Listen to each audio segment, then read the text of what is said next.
Graham? Graham. So if there's a schedule.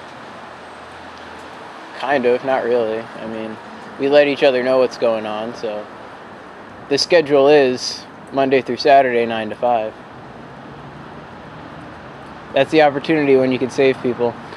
You know, we've noticed that they haven't come out really till 9, like 8 a.m. We don't see much enforcement, but that's fine with me. I'm not much of a morning person.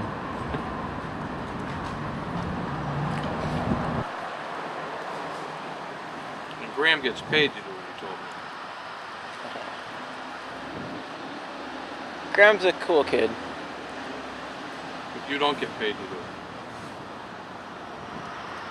Well, wouldn't that be kind of private information these days? Oh, I don't know if it's private or not. I'm just making conversation, trying to figure out what you guys do. I mean, like, what exactly does paid mean? Like, compensated? Like, there's many different ways people get compensated for different things. I would think it's like I receive money so I can eat food and buy rent and pay rent. Do you deal with alternative currencies at all? No. What are those? Alternative currencies are different ways of commodifying labor value. Like, right now, labor value is commodified mostly through the Federal Reserve note, the dollar. And people tend to commodify their labor on some sort of wage or maybe some contract as you have. And that's a good way of sustaining oneself. But as much as the United States government wants us all to be using these, they want us to be using the dollar and the Federal Reserve note, the more that communities begin building networks that aren't based on the Federal Reserve note and aren't based on central currencies that are constantly being inflated and constantly being devalued. If we begin recognizing the value in things outside of the dollars that we're forced to use, that have presidents of the empire on them from the years past, then I think we'll really... the empire? Well, what do you think of the United States federal government? I'd say specifically their foreign policy around the world. I don't really have an opinion one way or the other. How would you say it compares to the Roman Empire as far as their dominion over the world? I wouldn't know. Did you take history? Didn't you go to government school? I'm an old guy. I couldn't remember that. Oh, well, that's unfortunate. I was thinking maybe I don't have a smartphone, but if I did, I'd like to pull up different Wikipedia articles, because now that we have another videographer, it would be great to get different angles. And I was thinking one thing could be like educational Robin Hooding, where as I'm walking, I'm reading this thing about different historical periods, like different events that happened throughout. Let's take a major thing. Of course, they teach us a little bit about everything in government schools, but World War II, for example.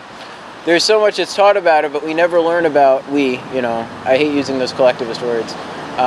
There's so much that's not taught about the specific incidents that happened throughout that history, in which all the different empires that were fighting one another resembled one another in a lot of the totalitarian ways. And for example, the massacre at Dachau in I forget if that was in Poland or Germany. It was one of the camps where the soldiers were stationed, and there was also torturing of civilians going on. And when the United States military got there, one of the commanders just started executing soldiers en masse, the surrendered German soldiers.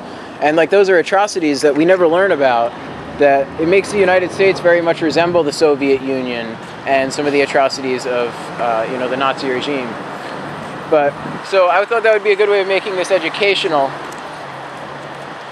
But now that we've got you, maybe you could help out with that, making it more educational while we're out here, in addition to the Robin Hooding, because there is so much downtime to fill, too.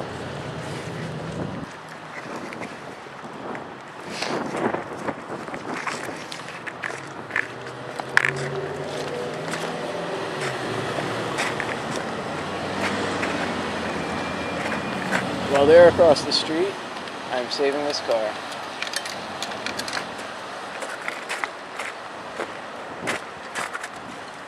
Victory!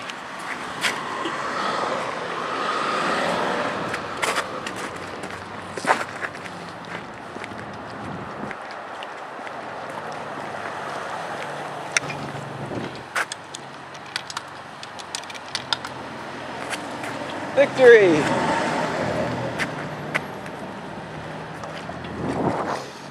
Bureaucrats are lazy!